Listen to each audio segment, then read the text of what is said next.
देख रहे हैं इन डार्क राजकुमार के साथ। तो चलिए बढ़ते हैं आज की कहानी की ओर। दोस्तों, आज मैं आपको अपने साथ घटित घटना के बारे में बताऊंगा जो कि मेरे साथ 9 साल पहले घटी थी। उस समय मैंने ये कभी भी नहीं सोचा था कि मेरे साथ ऐसा भी हो सकता है कि मैं एक भूत की बातों में आकर उसके साथ उसकी जगह चला गया और उसने मुझे वो चीज़ें दिखाई जो मैंने सपने में कभी देखी भी नहीं थी। आखिर उस भूत से मेरी मुलाकात कैसे हुई वो जानकर आप सभी के रोंगटे खड़े हो जाएंगे, मगर मैंने उस भूत से कैसे अपनी जान बचाई तो वो सभी बातें सुनकर आप सभी के शरीर के रोंगटे भी खड़े हो जाएंगे। तो आइए शुरू करते हैं मेरी दर्द भरी वो खौफनाक कहानी। दोस्तों, गर्मियों का मौसम था और उस वक्त मेरी बहन की शादी तय हो चुकी थी, जिसके चलते मुझे गांव आना पड़ा था क्योंकि शादी के कार्ड जो छपवाने थे, इसलिए मैं गांव आया हुआ था। मगर मेरे गांव में मेरे साथ मेरा एक दोस्त भी आया हुआ था और इसी के चलते हम दोनों ने कार्ड छपवा लिए। कार्ड छपवाने के बाद हम दोनों को दिल्ली वापस निकलना था, इसलिए हमने सोचा कि आज शाम को निकल जाएंगे। और फिर जब शाम हुई तो हम दोनों ने बैग को उठाया और उसके बाद हम दोनों निकल पड़े बस स्टैंड की ओर। दरअसल हम दिल्ली में जॉब किया करते थे, इसलिए दिल्ली से हम गांव कार्ड छपवाने के लिए आए थे कि शादी से पहले हम ये काम निपटा लें। जब हम दोनों बस स्टैंड पर पहुंचे तो उसके बाद हम बस के आने का इंतज़ार करने लगे। अभी हम दोनों बस के आने का वेट ही कर रहे थे कि तभी मैंने देखा कि सामने से हमें एक बस आते हुए दिखाई दे रही थी। उस बस को देखते ही हम दोनों बस को हाथ दिखाने लगे और जब बस हमारे पास आकर रुकी तो उसके बाद हम बस के अंदर चढ़ गए क्योंकि ये बस दिल्ली के लिए जाने वाली थी। बस के अंदर बैठते बस आगे बढ़नी शुरू हो गई और हम दोनों सीट पर बैठे हुए आपस में बातें करने लगे। उस समय खिड़की से मस्त ठंडी ठंडी हवाएं आ रही थी जिससे हमें सुकून मिल रहा था, क्योंकि गर्मी के मौसम में ठंडी हवाएं हमारे शरीर को सुकून देती है। हम दोनों को उस वक्त नींद आने लगी थी क्योंकि सर्द हवाओं ने हमारी आंखों में नींद जो भर दी थी, और इसी के चलते कब हमें नींद आ गई हमें पता भी नहीं चला। और जब मेरी आंख खुली तो बस किसी ढाबे पर खड़ी थी। वो ढाबा काफ़ी बड़ा दिखाई पड़ रहा था और उस ढाबे को देखते ही मैंने पवन को उठाया और उससे कहा कि चल यार ढाबे से खाना खा के आते हैं क्योंकि मुझे भूख लगी है। अब मेरी ये बात सुनते ही पवन ने कहा कि तू चल मैं आता हूँ, और इसके बाद मैं बस से नीचे उतर गया। जैसे मैं बस से नीचे उतरा तो उसके बाद मैंने सोचा कि पहले जाकर ढाबे वाले से खाने का रेट पूछ लेता हूँ, क्योंकि हाईवे के ढाबे पर बहुत ही ज़्यादा महंगा खाना मिलता है। और फिर उसके बाद मैं ढाबे के अंदर गया और उसके बाद मैंने उस ढाबे वाले से खाने का रेट पूछा। तो उसके बाद उसका रेट सुनकर तो मैं हंसने लगा, क्योंकि खाने का रेट इतना महंगा था कि उतने तो मेरे पास पैसे भी नहीं थे। इसलिए मैंने सोचा कि इससे अच्छा है कि मैं बिना खाना खाए रह लूं। और उसके बाद मैं वहां से जाने लगा और जब मैं टॉयलेट करने के लिए गया तो मैंने देखा कि बाथरूम के अंदर एक आदमी था और उस आदमी को देखते मैं भी उसी के बगल में जाकर खड़ा हो गया। अभी मैं टॉयलेट कर ही रहा था कि तभी उस आदमी ने मुझसे कहा, अरे भाई कहाँ जा रहे हो? जिस पर मैंने उसे जवाब देते हुए कहा, ओ मैं दिल्ली जा रहा हूँ, और आप बताइए? तभी उस आदमी ने मुझसे कहा कि मैं कहाँ जाऊँगा, मैं तो यहीं रहता हूँ, मेरा तो मरने के बाद यहीं पर ठिकाना बन गया है। उस आदमी की ये बात मुझे उस समय थोड़ी अटपटी सी लगी, मगर उस समय मैंने उस आदमी से कुछ कहा नहीं। और उसके बाद जब मैं टॉयलेट करने के बाद वहाँ से बाहर आया तो वो आदमी भी मेरे साथ बाहर आ गया और उसी बीच उस आदमी ने मुझसे कहा कि आपने खाना खा लिया? जिस पर मैंने उस आदमी से कहा कि इस ढाबे पर खाना इतना महंगा है कि पूछो मत। मैंने उस आदमी से भी इतना ही कहा था कि उसने कहा कि तो क्या हुआ, यहाँ पर एक और ढाबा है, अगर आपको ज़्यादा ही भूख लगी हो तो मैं आपको वहाँ पर लेकर चलता हूँ, उस ढाबे पर खाना बहुत सस्ता है।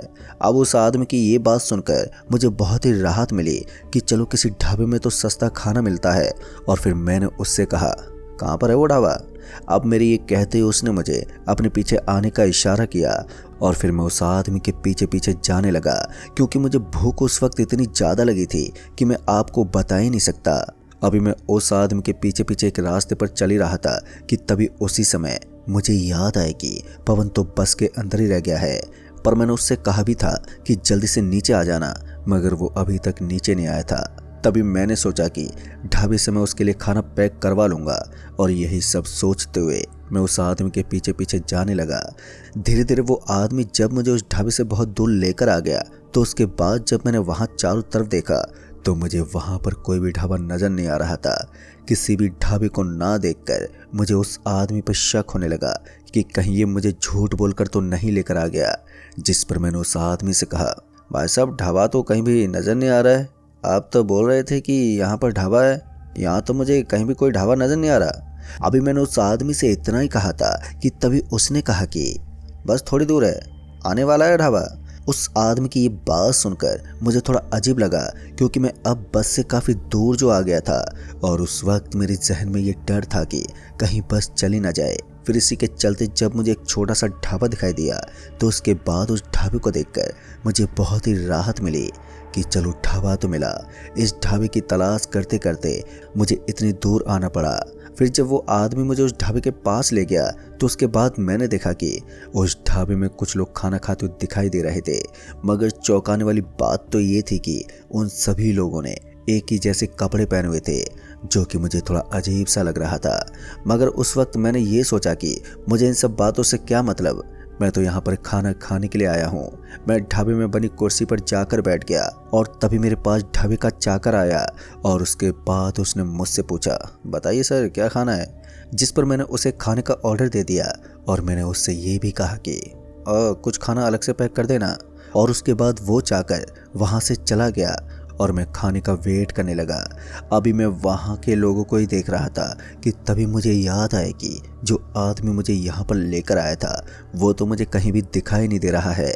उस आदमी को ना पाकर मैं सोच में पड़ गया कि आखिर वो आदमी गया तो गया कहाँ। मेरी आंखें अभी उसी आदमी को ही तलाश रही थी कि तभी मैंने देखा कि मेरे पास जो लोग बैठे हुए थे अब उनका खाने का तरीका बदल गया है। वो सभी लोग अब उल्टे हाथ से खाना खाने लगे थे। उन लोगों का ये व्यवहार मेरे अंदर थोड़ा डर पैदा कर रहा था। मगर मैं अभी भी बैठा हुआ उन लोगों को ही देख रहा था कि तभी मेरे पास चाकर आया और उसके बाद हाथ में खाने की थालियों को उसने टेबल पर रख दिया और उसके बाद वो वहाँ से चला गया। दोस्तों उसके जाते ही जैसे मैंने उस खाने को खाने वाला था कि तभी जो लोग मेरे आसपास बैठे हुए थे अब वो मुझे कहीं भी दिखाई नहीं दे रहे थे। वो लोग अचानक से गायब हो गए थे। किसी को वहाँ पर ना पाकर मेरी सांसें ऊपर नीचे होने लगी। मैं उस वक्त इतना ज़्यादा घबरा गया कि मैं उसी वक्त वहाँ से उठा और उसके बाद जब मैंने उस ढाबे वाले को आवाज़ लगाई तो मुझे ढाबे के अंदर से कोई भी जवाब नहीं आया। उस ढाबे वाले का कोई भी जवाब ना आने पर मेरी घबराहट और भी बढ़ते जा रही थी, जिसके चलते मैंने सोचा कि एक बार जाकर ढाबे के अंदर देख लेता हूँ कि कहीं वो चाकर अंदर तो नहीं है। मगर उन सभी लोगों को अचानक से गायब होता देख मेरी हिम्मत नहीं हो रही थी कि मैं अंदर जाऊँ, इसलिए मैं ढाबे के बाहर से ही ढाबे वाले को आवाज़ लगाए जा रहा था। मगर जब मुझे उस ढाबे से कोई भी आवाज़ नहीं आई तो मैंने सोचा कि मेरा यहाँ से निकलना ही बेहतर होगा, क्योंकि यहाँ की हालत कुछ ठीक नहीं है। इसलिए मैंने अपने कदमों को वापस से बस की तरफ मोड़ लिया और बस की तरफ बढ़ने लगा। मगर जैसे जैसे मैं वहाँ से अपने कदमों को बढ़ा रहा था तो वैसे वैसे पता नहीं मुझे एक अजीब सी बेचैनी महसूस हो रही थी। अभी मैं आगे की तरफ बढ़ ही रहा था कि तभी मेरे सामने वही आदमी आ गया। उस आदमी को अपने सामने देखकर मैंने उससे कहा कि तुम कहाँ गायब हो गए थे और इस ढाबे में जो लोग बैठे हुए थे वो अचानक ही कहाँ चले गए? अब मुझे उस ढाबे में कोई दिखाई नहीं दे रहा है। जिस पर उस आदमी ने मुझे भारी आवाज़ में कहा, अब तुम भी उन लोगों की तरह गायब हो जाओगे। उस आदमी की ये बात सुनकर मैं बहुत चक्का रह गया कि आखिर ये बोल क्या रहा है। अभी मैं उसी आदमी को ही देख रहा था कि तभी उस आदमी का चेहरा बहुत ही खौफनाक बन गया, जिसे देखकर मेरी रूह कांप उठी और साथ ही मेरा शरीर अंदर से थर थर कांपने लगा था। मैं उस वक्त इस कदर डर गया था कि मेरे मुंह से कोई भी शब्द बाहर नहीं निकल रहा था। मैं बोलने की कोशिश तो कर रहा था मगर मैं बोल ही नहीं पा रहा था। मैं डरा से मैं अभी उसी आदमी को देख रहा था कि उसी वक्त वो आदमी मेरे पास आने लगा। उस आदमी को अपने पास आता देख मैं और भी ज़्यादा घबराने लगा कि मैं करूँ तो करूँ क्या। जब वो आदमी मेरे करीब आ रहा था तो मेरी दिल की धड़कनें और भी तेज होने लगी। जैसे ही वो आदमी मेरे नज़दीक आया तो तभी उसने मुझसे कहा, आज तुम्हारी मौत इसी ढाबे पर होगी। उस आदमी की ये बात सुनकर मेरे शरीर में एक कपकपी सी उठ गई और मैं बुरी तरह से घबराने लगा। फिर इसी बीच उस आदमी ने मेरे सर पे जोर से अपना हाथ मारा, जिसके बाद मेरी आंखों के सामने अंधेरा छाने लगा, क्योंकि उस आदमी का हाथ इतना भारी था कि मैं वहीं बेहोश होने लगा। और कुछ देर के बाद मेरी आंखें बंद हो गईं और जब मेरी आंख खुली तो मैंने अपने आप को उसी ढाबे की कुर्सी पर बैठा पाया। मगर उस वक्त मेरी आंख तब फटी की फटी रह गई जब मैंने वहाँ का नज़ारा देखा, क्योंकि अब मैंने देखा कि वहाँ पर कुछ लोग बैठे खाना खा रहे थे और साथ ही वो चाकर भी सबको खाना परोस रहा था। इसी नज़ारे को देखकर मैं शौक में आ गया, क्योंकि ये सब मेरे लिए सदमे की तरह था। अभी मैं वहाँ पर देख ही रहा था कि तभी किसी ने मुझे आवाज़ दी, और जब मैंने पीछे मुड़कर देखा तो मैंने पाया कि पीछे की तरफ मेरा दोस्त पवन आ रहा था। पवन को आता देख मुझे बहुत ही राहत मिली, क्योंकि वैसे भी मेरी हालत ख़राब हो रखी थी। जब पवन मेरे पास आया तो उसने कहा कि अरे भाई, तू यहाँ पर कैसे आ गया? मैं कब से तुझे ढूंढ रहा था। तुझे मैंने कितनी आवाज़ें भी लगाई, मगर तू कहीं भी नहीं दिख रहा था, और मैं तुझे आवाज़ लगाते लगाते यहाँ तक आ गया। और बस वाले ने बोला है कि 20 मिनट तक ही बस रुकेगी, उसके बाद बस यहाँ से चली जाएगी, इसलिए मैं तुझे ढूंढते ढूंढते यहाँ तक आ गया। पवन ने मुझे इतना ही कहा था कि तभी हमारे पास एक लड़की आई और उसने कहा कि बताइए आपको क्या खाना है। उस लड़की को देखकर मैं पगला गया कि अब ये लड़की कहाँ से प्रकट हो गई। इसे तो मैंने यहाँ पर बिल्कुल भी नहीं देखा था। इसी बीच पवन उस लड़की को देखता रह गया, क्योंकि वो लड़की खूबसूरत जो थी। पवन वैसे भी ठरकी किस्म का आदमी था, जहाँ उसे लड़की दिख जाती थी वो वहीं पर डोरे डालने लगता। पवन अभी उस लड़की को निहार ही रहा था कि तभी उस लड़की ने दोबारा कहा, क्या खाना है आपको? उस लड़की की ये पूछते ही पवन ने उसे खाने का ऑर्डर दे दिया, मगर मैं ये समझ नहीं पाया कि ये लड़की यहाँ पर अचानक कहाँ से आ गई। मैं अभी इन सब ख्यालों में डूबा हुआ था कि तभी पवन ने कहा, भाई क्या लड़की है यार, एक बार इससे मुलाकात हो जाए तो मज़ा ही आ जाए। पवन के ये कहते ही मैंने उससे कहा कि हाँ भाई, तेरा ठरकपन कभी जाने वाला थोड़ी है। मगर इसी के साथ जब मैंने पवन को अपने साथ घटी हुई चीज़ों को बताया तो उसके बाद पवन ने मुझसे कहा, भाई वो तेरा वहम भी तो हो सकता है, क्योंकि यहाँ देख सब लोग मस्त खाना खा रहे हैं। पवन की बातों से मैं समझ गया था कि ये लड़की के चक्कर में आ गया है, जिसके बाद मैंने सोचा कि इससे कुछ भी बोलने का कोई फ़ायदा ही नहीं है। मगर मेरे जहन में अभी वो सब चीज़ें घूम रही थी जो मैंने देखी थी, जिसके चलते मुझे थोड़ा डर भी लग रहा था। अभी मैं पवन को ही देख रहा था कि तभी वो लड़की खाना लेकर आ गई, और जैसी वो लड़की खाना लेकर आई कि तभी पवन ने उस लड़की से उसका नाम पूछा, जिस पर उसने अपना नाम मोहिनी बताया। उसका नाम सुनते ही पवन ने उससे कहा कि आपका नाम भी आपकी खूबसूरती की तरह है। अब पवन उसकी तारीफ पे तारीफ किए जा रहा था और वो लड़की भी उसे भाव दिए जा रही थी। और उसके बाद वो लड़की चली गई। लड़की के जाते ही पवन ने मुझसे कहा कि भाई आज मैं इससे मिलके रहूँगा, तू बस मेरा साथ दे दियो। और इतना कहकर पवन खाना खाने लगा। पवन और मैं अभी खाना ही खा रहे थे कि तभी वो लड़की पवन को इशारा करते हुए जंगल की तरफ बुलाने लगी। पवन भी उसके झांसे में आ गया और उसके बाद उसने खाना खाना छोड़ दिया और मुझसे कहा, भाई मैं मिलके आता हूँ, तू कहीं मत जाइयो। इतना कहकर वो उस लड़की के पीछे पीछे जाने लगा। उसको जाता हुआ देखकर मेरा दिमाग और भी ज़्यादा खराब होने लगा। जब पवन मेरी आंखों से ओझल हो गया तो उसके बाद में वहीं पर बैठे बैठे पवन के आने का इंतज़ार करने लगा। मगर उस वक्त मुझे ये बिल्कुल भी समझ में नहीं आ रहा था कि यहाँ पर ये सब कैसे बदल गया। मेरे बेहोश होते ही ये सब कैसे बदल सकता है। अभी मैं इन्हीं सब ख्यालों में उलझा हुआ था कि तभी मेरे पास वही चाकर आया और उस चाकर को देखते मैंने उससे कहा, क्या हुआ? आपने जो खाना खाया है वो खाना नहीं है, हड्डी और मांस था। उस चाकर की ये बात सुनकर मेरा तो जी उल्टी करने का हो गया था, मगर मैंने कैसे भी करके अपने मुंह को संभाला। और उसके बाद जैसे ही मैंने उस चाकर की तरफ देखा तो उसको देखकर मेरी रूह कांप गई। दरअसल उसका पूरा शरीर जला हुआ था।